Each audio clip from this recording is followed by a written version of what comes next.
actions to address injustice and harm of Black, Indigenous, people of color, transgender, and non-binary people. And this was brought forward to us from numerous groups, including two that are here to speak to us this evening. So without further ado, I've asked each member of council to read a section of the proclamation, and they have it in front of them, and it leads off with Councilmember Cooper. Thank you, Mayor Selby. Whereas a reported 66 Black transgender women have been murdered in the United States between January 2018 and the present day, of which 10 deaths have transpired between June 2020 and August 2020. And whereas Black transgender women experience direct and systemic harm at a dangerous and alarming rate, including but not limited to physical and emotional violence, discrimination in healthcare, mental health care, employment, housing, and public programs providing basic needs for survival. And whereas Washington's Law Against Discrimination, Chapter 49.60 of the Revised Code of Washington, explicitly prohibits discrimination based on gender expression or identity, and that this protection includes, but is not limited to, employment, housing, health insurance, and places of public accommodation.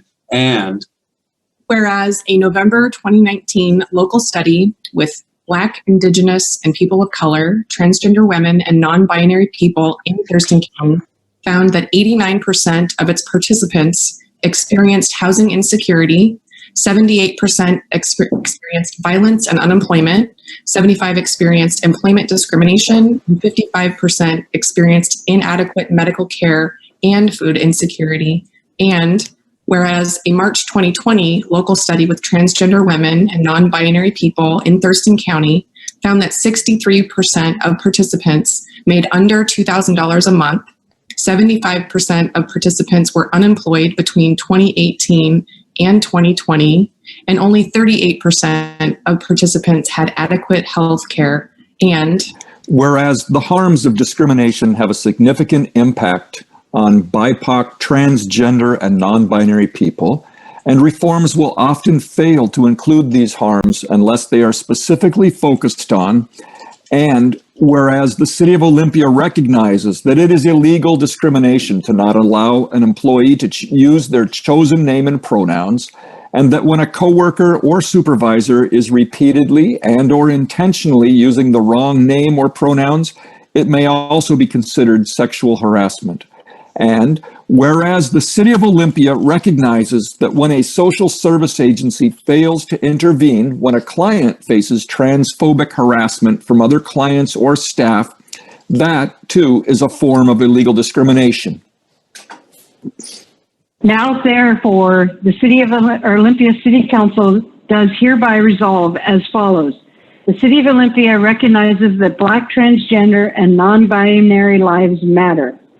The City of Olympia commits to making its community safer, stronger, and thriving space for BIPOC, transgender, non-binary, and especially for Black transgender women. 3, the City of Olympia will ensure that city services are equitable to all by providing city staff and its contractors with access to comprehensive workplace diversity training that includes gender identity, transgender equality, implicit bias, and the intersectionality of race and disability. 4, the City of Olympia will work together with local transgender rights leaders and organizations on data collection and best practices to ensure that BIPOC, transgender, and non-binary people have fair access to employment and promotion within the city by including transgender and non-binary people in anonymous demographic data collection for employment, current employees, and management, and then use that collected information to improve hiring and HR practices. 5, the City of Olympia will ensure that all social service programs funded by the city are made available to BIPOC, transgender, and non-binary people by including them in all client demographic collection as a way to identify where transgender and non-binary people are or are not being adequately served. 6, The City of Olympia will ensure that all professional services and bidding contracted with the city will explicitly prohibit transphobic discrimination or harassment, including transgender exclusion policies or practices in health benefits. And 7, the City of Olympia commits to developing plans to make all city services and contracted social services equitably available to all through the work of the Social Justice and Equity Advisory Commission. In that work, there will be an area of focus on transgender and non-binary people, with a specific focus on significantly improving safety and community services for BIPOC, transgender, and non-binary communities, and especially for Black transgender women. Black transgender women, in collaboration with city staff, will be included in developing any plans of action moving forward. Planning efforts will develop model policies, identify barriers, service gaps, health and well-being disparities, and create action steps to remove those barriers and set benchmarks to measure success. The city will adopt best practices through input from BIPOC, transgender, and non-binary community members who will remain involved and included in implementation as that unfolds. So what we have before us is a document that is going to require a motion, and normally in special recognition, we don't have policy that requires action from the body. So at this time, if it's all right with everyone, I'm going to go ahead and read the motion, and then I will need a second. So I move to approve the resolution and actions to address injustice and harm of BIPOC, transgender, and non-binary people. Second. All right. Any discussion? We'll have a chance to make comments after our speakers too. All right. All in favor say aye. Aye. Aye. Opposed? Motion passes. So at this time, it's my honor to introduce two people that were very, very important in bringing this forward to us. And that's Amy Hart of Heartspark Press and Tobi Hill-Meyer of the Gender Justice League. And I believe they are waiting to be brought forward. There. All right. Hi, Amy. Hi, everyone. My name is Amy. I am co-executive director at Heartspark Press. And I'm very grateful that this was passed. And I'm also very aware of how much trauma it took to get passed. And it wasn't necessarily the trauma from the city to me, but what my Black trans sisters have had to deal with from the first time we came to City Council. Two of them who spoke last year at TOR were harassed for months by TERFS and Nazis who watched the webcast of this. And they didn't target me, and they didn't target my my other more pale person of color friend, but they targeted the two Black trans, AMAB trans people for months. I would say thank you for having me here today, but I must not tell lies. I'm R. Manny Lee Rochette.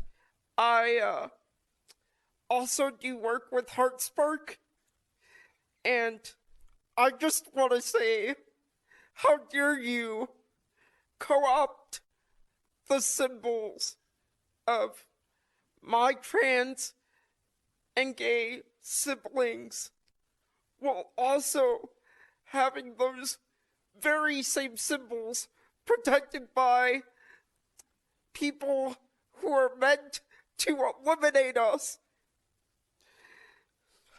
How dare you? And how dare you even think about accepting an award for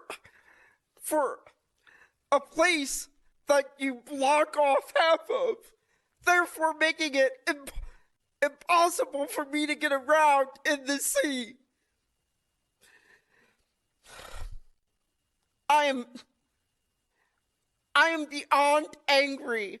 I'm furious.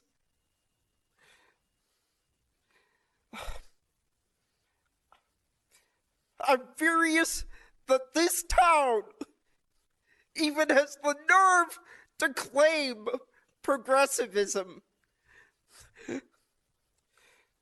Even though we all know progressivism is proto-fascist anyway.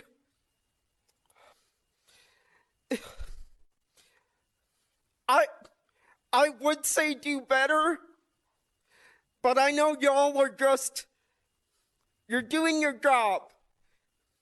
And your job is to oppress my family. I hope when you go home at night to your comfortable houses, to your middle-class lives where you have to worry about nothing, that you think of me and that it hurts you terribly. Because that is all I can hope for, since don't have hope for much else. I give up the rest of my time. Thank you. Amy Hart, followed by Lawrence Walker, followed by Iota Wakish. I can't remember.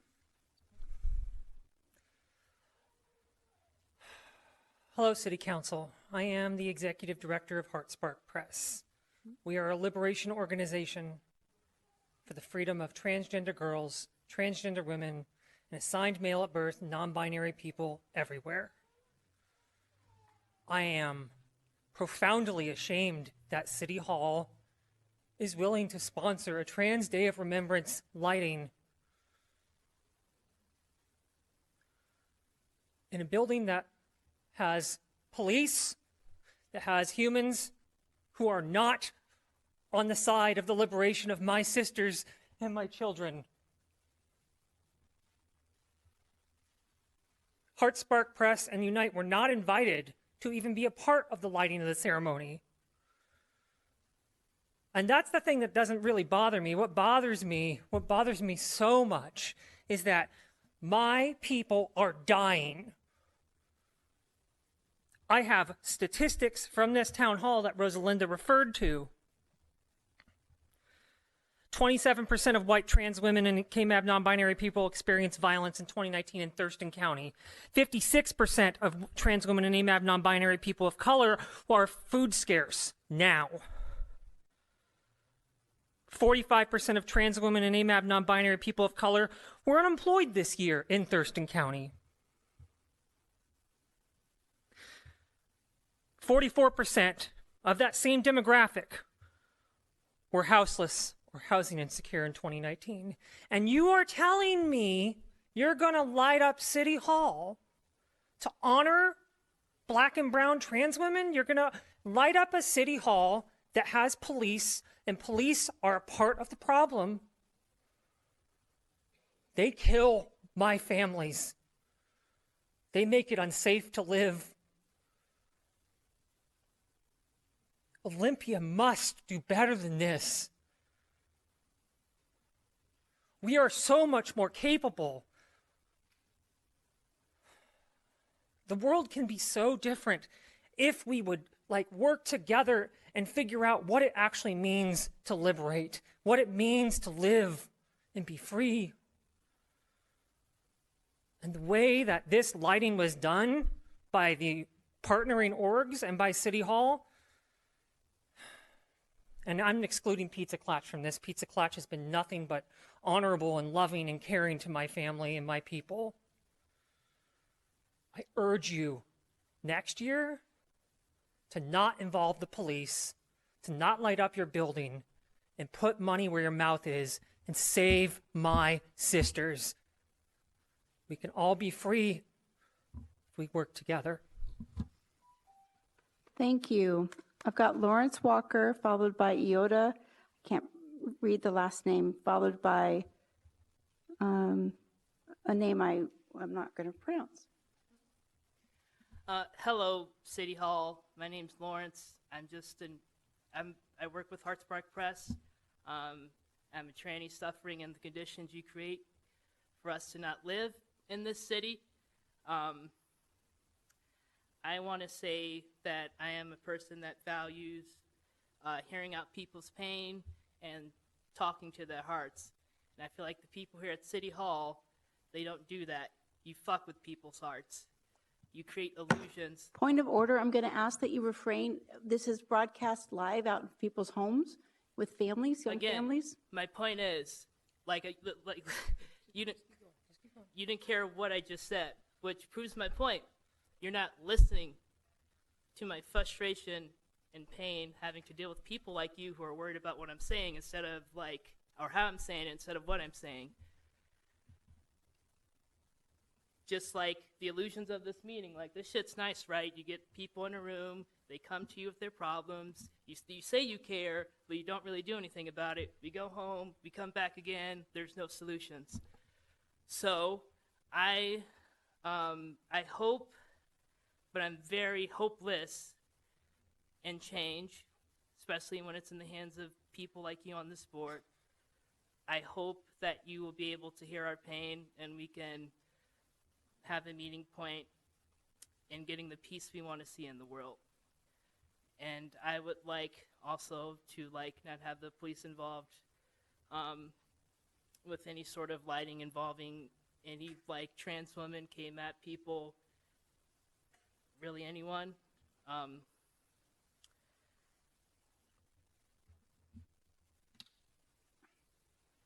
Thank you. I just want to say that it is 2019 and it is 50 years since Stonewall, and Stonewall to modern day people within the community and without the community is pointless. I want to say that all of the fighting has been for nothing when our symbols of solidarity and representation is empty. I want to continue to make point of the data that Rosalinda and Amy Hart brought up. I want to point out that 88% of trans women and AMAB non-binary people of color have experienced houselessness or housing insecurity in their lifetime. And 44% of trans women and AMAB non-binary people of color have been houseless or housing insecure in 2019.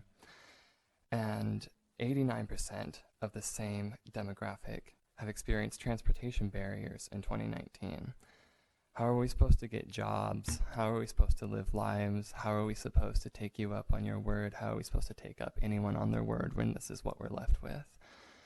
I'm very upset that, most of the response I got when facilitating the town hall within the violence segment of the town hall, that it was a resounding no from everyone there that they would feel safe contacting the police in case of emergency. It's very not surprising, considering that the most that police are willing to do, if they know it's good for them, is allow reconciliation councils for the people who are experiencing great pain and have been throughout generations. And from what I've heard and what I've experienced, I would like to posit that it seems like not even that is an option. So you don't leave us with many options. And this usually takes place in a lot of countries or territories that have experienced genocide. And may I remind you, the United States of America, and yes, Olympia, Washington, and its heritage is built upon the backs of black and brown indigenous people. And it was genocide. And genocide is an ongoing and reoccurring thing. It's a process that starts with making sure that people cannot live within the society's confines, and the only way they can survive is by breaking the rules. So I'd like to finish with saying that it would be really nice if people around this parts who preach progressiveness or preach acceptance and want to light up lights around buildings that are very governmental and symbols of oppression to do better and actually put more action rather than words and cheap symbols of vapid solidarity. Thank you. Thank you. And now back to your regularly scheduled program. And I'm bringing this up, and also I know of Black trans women who have been arrested or detained over the last few months during the protests. I'm so glad that the city is taking action to move the civil rights of trans and non-binary people, and it's specifically focusing on BIPOC trans and non-binary people. But the work that y'all need to do really needs to have some serious action. There needs to be real change that's measured, so that next year, I'll look back at this and go, this was worth my time, and my sisters might have a chance at living in this town. Right now they don't. And I really hope that you as a council and as a city are really committed to showing that Black trans lives truly matter, and thinking about that in all of the ways, including defunding the police, speaking up against transphobic violence with some serious policy changes, both emotional and physical, and also take a commitment as white people to really change your mind and begin to create a world where all humans are free, not just white people.